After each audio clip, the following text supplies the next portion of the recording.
Nós vamos falar agora, dando continuidade à nossa aula do curso de Introdução à Engenharia de Petróleo da Universidade Estadual do Norte Fluminense. A gente está falando na aula de hoje de questões associadas a sucesso profissional, a ser um engenheiro reconhecido e valorizado. Já falamos de as aptidões pretendidas para um engenheiro, conceitos de ética, competência, facilidade de comunicação, criatividade e trabalho em equipe.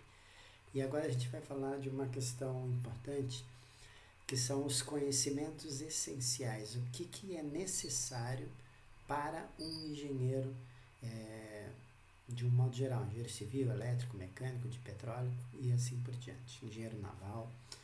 Quais são os conhecimentos essenciais a um engenheiro? O que faz de você, de fato, um engenheiro? São os conhecimentos que você tem e a habilidade e competência para exercer a sua profissão, para fazer projetos e desenvolver projetos de forma eficiente e competitiva.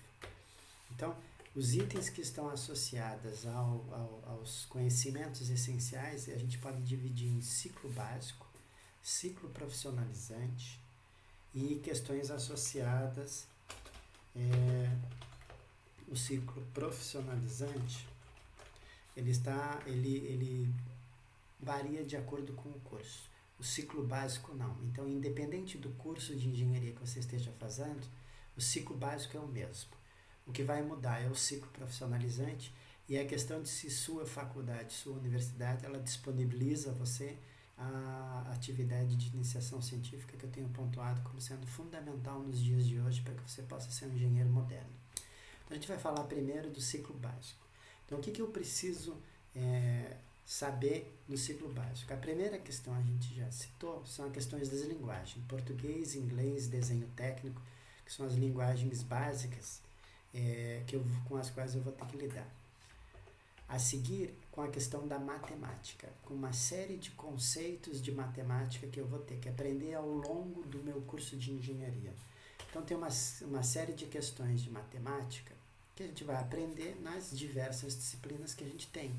Eu já citei cálculo 1, cálculo 2, cálculo 3, cálculo 4, métodos matemáticos, equações diferenciais ordinárias, equações diferenciais parciais e cálculo numérico e assim por diante. Então, eu tenho que ter esse domínio, eu vou ter que dominar o que são funções, o que são pares ordenados, eu tenho uma curva, como é que funciona essa curva, o relacionamento entre duas variáveis. Então, as funções são fundamentais, as tabelas, eu posso pegar as funções e montar elas numa tabela, eu posso montar elas numa figura, o normal é que a gente visualize a função numa figura, o comportamento da função, como é que ela se comporta. Nos últimos dias a gente só tem falado na televisão na curva de contágio do Covid-19, número de mortos, número de pessoas que foram contaminadas e assim por diante, e o comportamento da curva. Então, hoje, o que a gente está vivendo no mundo inteiro é uma preocupação matemática. Então, tem uma preocupação da biologia, né, do vírus, do comportamento do vírus, como é que ele se reproduz e assim por diante.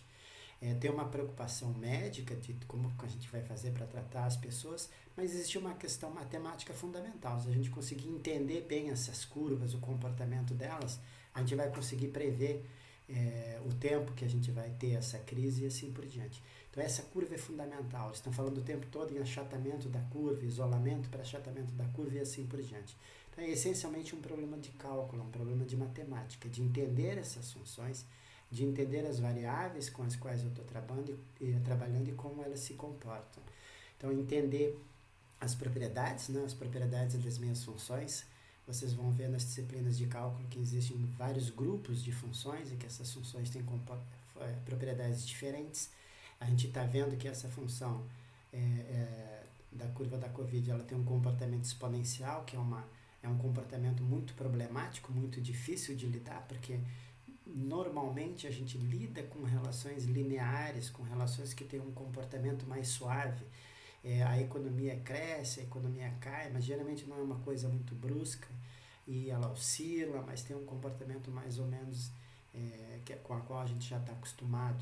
O preço das mercadorias e das commodities, os valores das coisas, elas têm um comportamento, um determinado valor de pressão num reservatório, ele tende a ter um determinado comportamento que é esperado, que a gente já sabe mais ou menos como vai funcionar, E eu vou modelar todas essas questões da física, da química, utilizando funções e suas propriedades. A gente vai lidar também com questões como limite.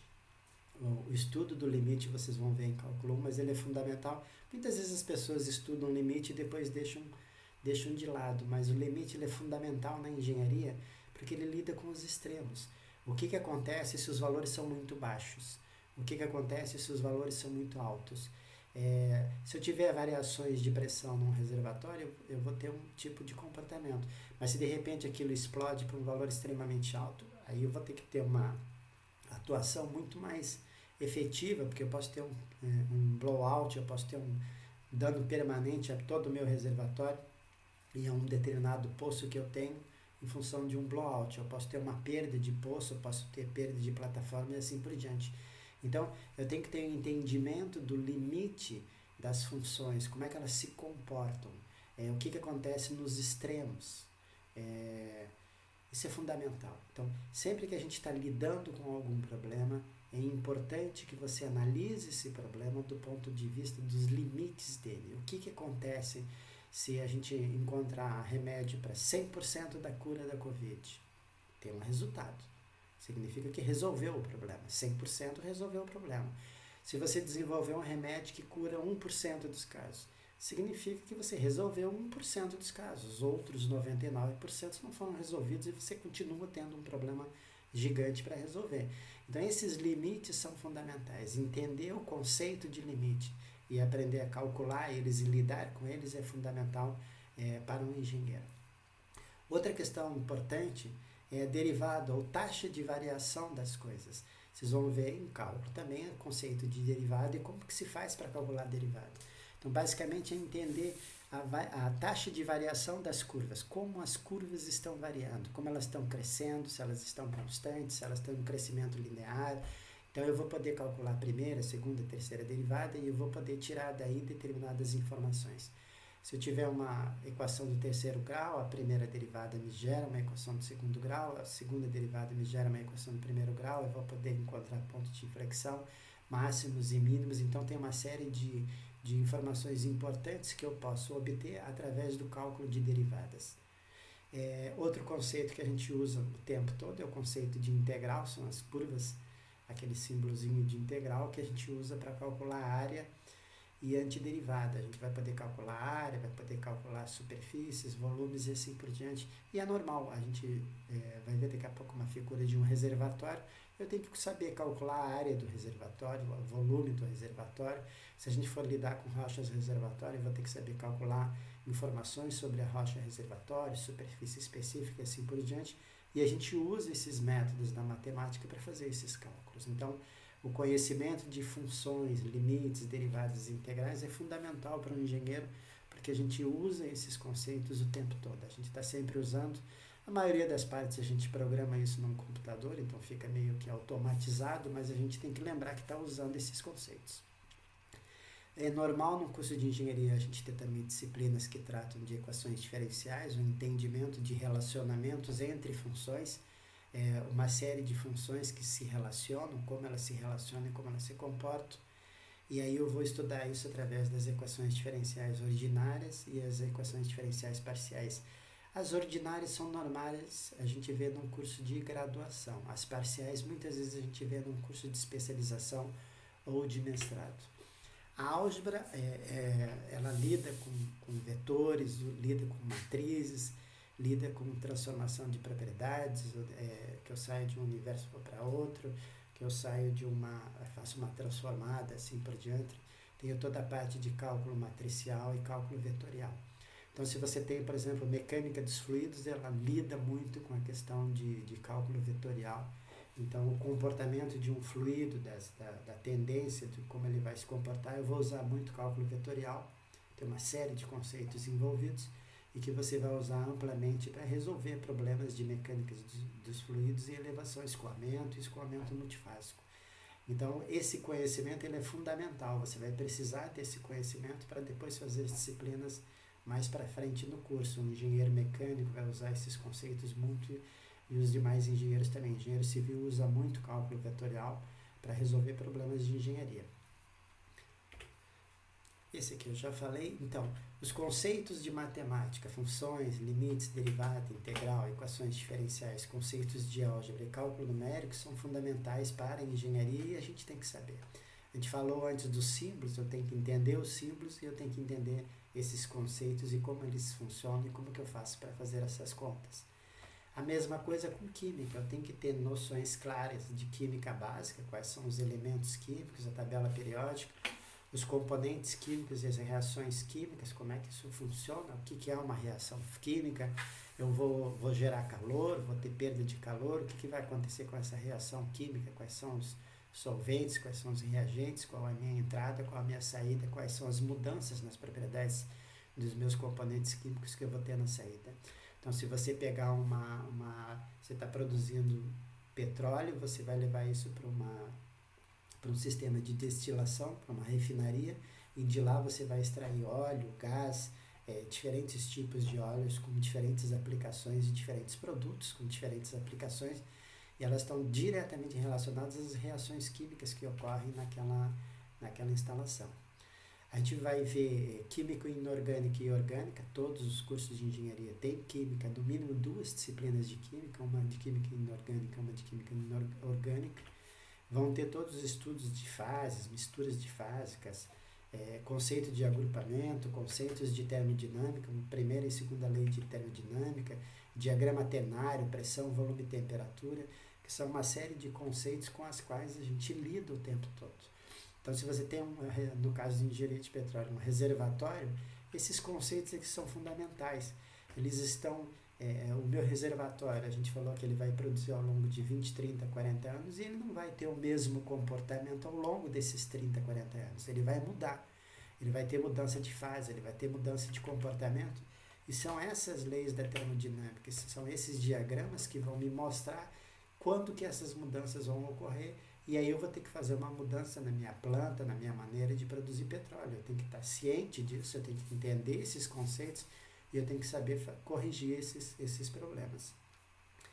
E aí tem coisas fundamentais, como por exemplo na engenharia de petróleo, como qual a composição química do petróleo, se existem diferenças entre óleos leves e óleos pesados, o que é a degradação do petróleo, se essas variações implicam em variação no valor do barril de petróleo, quer dizer, eu tenho ali no Espírito Santo um óleo pesado.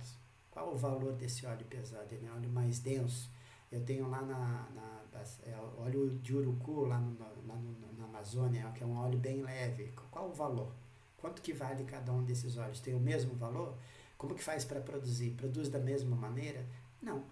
Existem muitas diferenças aqui. Se você está produzindo um óleo leve, todo o teu sistema produtivo é de um jeito. Se você está produzindo óleo pesado, todo o teu sistema produtivo é diferente. Às vezes os equipamentos que estão instalados nos poços são diferentes. Toda planta de processo, ela muda, porque muda o comportamento dos materiais. Se eu vou ter que ter um sistema de elevação que tem aquecimento, então eu vou ter que instalar aquecedores, eu vou ter que ter algum tipo de sistema de bombeio mais eficiente se o meu óleo é pesado. Se o meu óleo é leve, eu vou ter que ter um sistema de bombeio que tenha um custo menor. Então, toda a minha plataforma, todos os meus sistemas produtivos mudam. E eles vão mudar em função das propriedades da matéria, do material que eu estou produzindo. Então, se eu estou produzindo um óleo leve, eu tenho um sistema. Se eu estou produzindo um óleo pesado, eu tenho outro sistema. E esses conceitos, eles estão diretamente relacionados à engenharia química e à química. E eu tenho que ter domínio desses conceitos.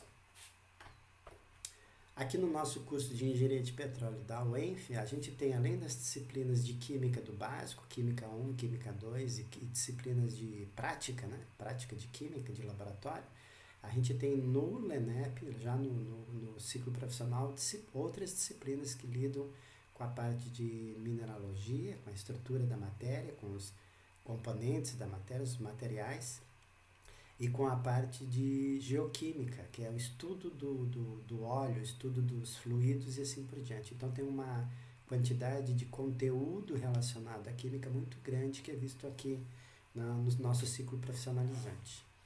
Outra coisa que a gente vai ter que ter, quer dizer, além das linguagens, da matemática, da química, a gente vai lidar com a física, e aí a gente tem uma série de conceitos relacionados. Por exemplo, eu tenho aqui relação de causa e efeito. eu tenho um fenômeno físico que está acontecendo, ele tem um efeito, e aí eu tenho que tentar descobrir o que está causando esse fenômeno físico. Eu estou tendo um problema numa plataforma, eu vou ter que tentar identificar qual é esse problema, qual é a causa desse problema. É uma pressão muito alta, uma pressão muito baixa, uma temperatura muito alta, uma temperatura muito baixa, é uma falha num equipamento, o que está acontecendo? Então eu vou ter que tentar identificar o meu problema através do estudo da relação de causa e efeito, tentar entender o que está acontecendo. E isso envolve conceitos como posição, quer dizer, onde é que está o reservatório, onde é que estão os poços, onde é que estão os equipamentos que eu instalei no poço, o que está acontecendo lá em termos dinâmicos, de aceleração, movimentos e choques, tentar entender o que está acontecendo do ponto de vista estático e dinâmico para tentar entender daí, achar e localizar o problema que eu tenho e relacionar a causa e efeito e dar uma solução para o meu problema.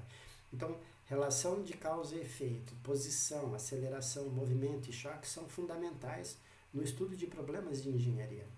E é por isso que vocês têm em Física 1 questões de posição, questão de coordenada, questão de aceleração, questão de velocidade, questão de variação da aceleração, variação da velocidade, estudo de choque, estudo de elementos de máquina, de polias e assim por diante. Então, o estudo do movimento e de como as coisas se relacionam. Tem a lei do retorno crescente, que chega uma hora em que um esforço não compensa, que é uma questão diretamente relacionada ao limite do meu problema, quer dizer, chega uma hora que você investe, você pode pegar um reservatório que está produzindo muita água e às vezes você instala mais poços, mais bombas, fica injetando e continua produzindo água, você não produz petróleo. Então, chega uma hora que não vale mais a pena isso. E essa questão ela vale para várias áreas da engenharia e ela é conhecida como lei do retorno crescente. Então, tem uma pintura lá de um veículo que tem várias camadas, sei lá, 6 camadas, é um veículo de hoje. Chega uma hora que não adianta você botar 7ª, 8ª, 9ª, 10ª camada, você está gastando tinta, porque você não está protegendo mais o veículo. Chega uma hora que não faz mais sentido você ficar dando mais camadas de tinta. Na verdade, a provável é que ela comece a se soltar por falta de aderência. Você chega uma hora que você não só está jogando dinheiro fora, como você está estragando aquilo que você tinha feito. Outra questão importante é a relação entre área e volume, que é a lei do cubo quadrado. Quanto menor o objeto, maior a superfície específica. Então, se eu pegar uma bola grande, eu vou calcular o volume, ela tem um volume, tem uma superfície. Se eu pegar para esse mesmo volume e criar várias bolas pequenas, eu vou ter o mesmo volume, mas uma superfície específica bem maior.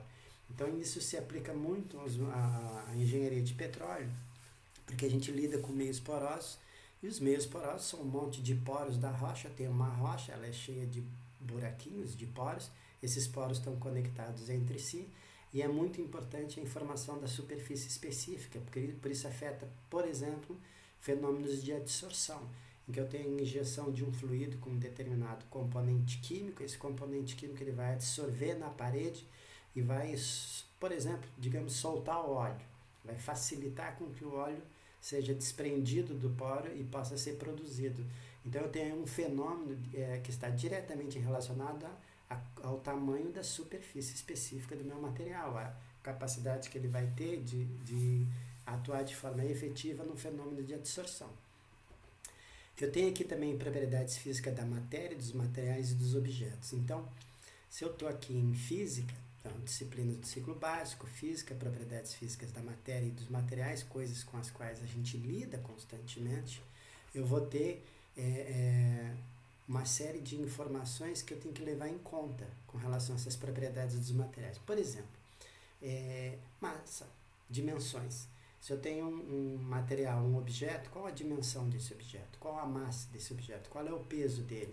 Eu tenho lá um elemento instalado numa... Agora, recentemente, vocês têm visto que os automóveis têm tido uma evolução, eles estão ficando um pouquinho mais leve. O que aconteceu? Com a instalação desses novos sistemas de ABS, sistema de EBD, sistemas de proteção diversos, isso significa que algum equipamento novo foi instalado. O carro ficou mais pesado. E aí, o que você pode fazer para reduzir o peso? Uma coisa é você usar um aço de melhor qualidade. Ele vai ter você vai conseguir colocar um aço mais fino, portanto, mais leve, num veículo e ele vai atender as mesmas especificações. Eu tenho lá uma especificação de resistência dos materiais e eu vou colocar um aço que é mais fino, é mais caro, certamente mais caro, mas ele é mais fino, mais leve e ele atende aquele meu requisito. Então eu estou lidando aí com um material que tem um comportamento diferente, uma massa diferente, um peso diferente, uma densidade diferente e principalmente uma resistência maior. Ele é menor, mas é mais, às vezes até mais resistente. Então, essas informações são fundamentais, porque se eu tenho esse conhecimento de que eu posso usar um material, uma liga metálica de melhor qualidade, ela vai ter uma resistência maior e eu vou poder usar um material mais fino, esse conhecimento é fundamental. Eu tenho que ter esse conhecimento desses conceitos físicos para poder lidar com essa solução. Então eu tenho um automóvel que ficou pesado demais, eu só vou conseguir desenvolver um automóvel mais leve se eu tiver um entendimento dos conceitos físicos e dos materiais que me permita selecionar um material que seja mais leve para essa função. Então, o entendimento desses conceitos físicos é absolutamente fundamental para que eu consiga desenvolver qualquer solução de engenharia. Se eu não tiver uma noção clara desses conceitos, eu não tenho solução de engenharia. Eu estou sempre patinando e não encontro uma solução, porque eu fico numa sinuca de bico. Eu tenho um material, eu tenho lá as dimensões que eu tenho, mínimas que eu tenho que cumprir, e eu não consigo resolver o meu problema porque eu não tenho conhecimento de física e de materiais suficientes para dar um encaminhamento de uma solução de um problema. Aqui eu tenho uma tela de um exemplo, isso aqui é um simulador feito por um dos nossos alunos. Isso aqui é um simulador aí ele botou aqui, isso aqui é a tela do programa, né? Tela do simulador. Universidade Estadual do Norte Fluminense, simulador numérico bidimensional da transferência de calor em meios porosos, o nome da disciplina que ele desenvolveu, a disciplina de programação em C++, foi o Guilherme, está aqui Macaé, a data, ele já está com uma versão mais nova que ele está desenvolvendo agora, e aqui ele tem uma série de informações que estão relacionadas a esta simulação. Então é um simulador que requer uma entrada de dados, e essa entrada de dados ela envolve a entrada de dados de propriedades do fluido e propriedades da rocha. Propriedades do fluido, condutividade térmica, massa específica, calor específico, e propriedades da rocha, condutividade térmica, massa específica, calor específico e porosidade. Ou seja, ele desenvolveu um simulador computacional que usa todos esses conceitos da física, da matemática e da modelagem numérica computacional e linguagem de programação para fazer cálculos de engenharia. Mas para fazer isso ele teve que aprender todos esses conceitos de engenharia, de matemática, de física e de programação. Ele não consegue fazer essa solução, desenvolver a solução desse problema se ele não tiver esses conhecimentos. A gente lida também com relação a propriedades físicas, propriedades elétricas, como condutividade e resistividade. Especificamente em engenharia de petróleo isso é fundamental, porque você lida em engenharia de petróleo, quando você perfura um poço, você faz perfilagem, você desce equipamentos que emitem um sinal elétrico ou eletromagnético, tem um emissor de sinal e tem uma captação do retorno. Então você obtém uma série grande de curvas com propriedades físicas. E essas propriedades são propriedades elétricas ou propriedades magnéticas, eletromagnéticas. E a partir dessas propriedades, os geofísicos e petrofísicos conseguem inferir, conseguem calcular uma série de outras informações que são fundamentais para a engenharia de petróleo, como porosidade e permeabilidade, por exemplo. E a gente tem ainda questões como propriedades dos fluidos, viscosidade, pressão de vapor e tensão superficial, que vocês vão ver nas disciplinas tanto do ciclo básico quanto do ciclo profissionalizante. Mas às vezes a pessoa vê no ciclo básico esses conceitos e não sei se eu vou usar ou não vou usar esse conceito. Vão usar e vão usar extensivamente. O curso de engenharia ele requer um domínio muito grande dos conceitos e das propriedades físicas da matéria, dos materiais e dos objetos. Então isso é fundamental para a formação de um engenheiro. Temos ainda questões relacionadas à transferência de calor. Se vocês prestarem atenção, vocês vão ver que lá no começo eu falei de que um engenheiro ele lida com projetos que visam a transformação da matéria prima em objetos, produtos, sistemas. Então a gente está sempre transformando, pegando um conjunto de materiais, colocando eles num sistema e gerando um material de saída, um objeto de saída. E para que a gente possa fazer isso, a gente deu o exemplo lá da química, do processamento químico do óleo para você gerar diferentes materiais. Aí você vai precisar de energia e aí você vai ter que entender como funciona a energia, como funciona a transferência de calor, como que o calor se propaga de um material para o outro, quais são as formas dessa propagação e como isso funciona. Esse exemplo que a gente viu ali do simulador é um simulador de transferência de calor. Eu vou entender o comportamento do meu material levando em conta fenômenos de condução, convecção dentro do meio poroso. Então aqui eu tenho condução, convecção e radiação, que são os 3 princípios básicos que a gente já vê até no 2º grau, uma noção básica, mas vocês vão ter uma disciplina de transferência de calor que lida com esses conceitos, em que vocês aprendem a lidar com eles e a fazer os cálculos de transferência de calor. Eventualmente a gente pode ter uma disciplina de transferência de massa ou dentro de alguma outra disciplina vocês lidarem com conceitos como, por exemplo, o conceito de difusão. E aqui mais uma vez a gente tem um exemplo de um software que é o Simula-T. O Simula-T ele foi desenvolvido no meu mestrado, que é um simulador de transferência de calor e umidade em telhas de cerâmicas. Então aqui você tem a evolução do conteúdo de massa, quer dizer, eu tenho a minha telha, quanto de massa, de água eu tenho dentro da telha. E a evolução da temperatura. E aqui ele está comparando dois tipos de telhas diferentes, uma telha normal e uma telha permeável. O que esse trabalho mostra é que a gente não deve pintar a telha. Se você pinta a telha, você perde uma série de propriedades de transferência de massa. Então, quando você tem uma telha na sua casa e chove, a telha fica encharcada e isso faz com que ela fique com uma temperatura para que ela aqueça de novo, para que o sol aqueça a sua casa. Ele vai demorar mais tempo, porque primeiro ele vai ter que evaporar essa água que foi incorporada na telha.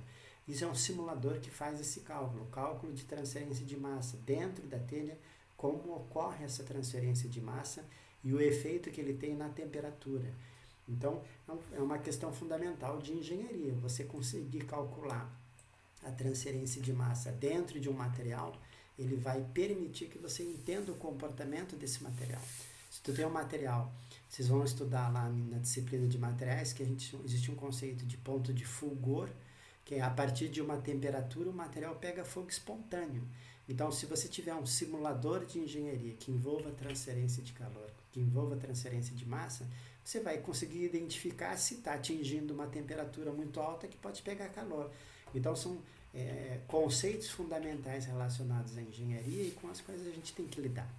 Então, você tem lá um fogão, você tem um ventilador, você tem um equipamento eletrônico, você tem aquecimento desse material e você tem que ter ventilador.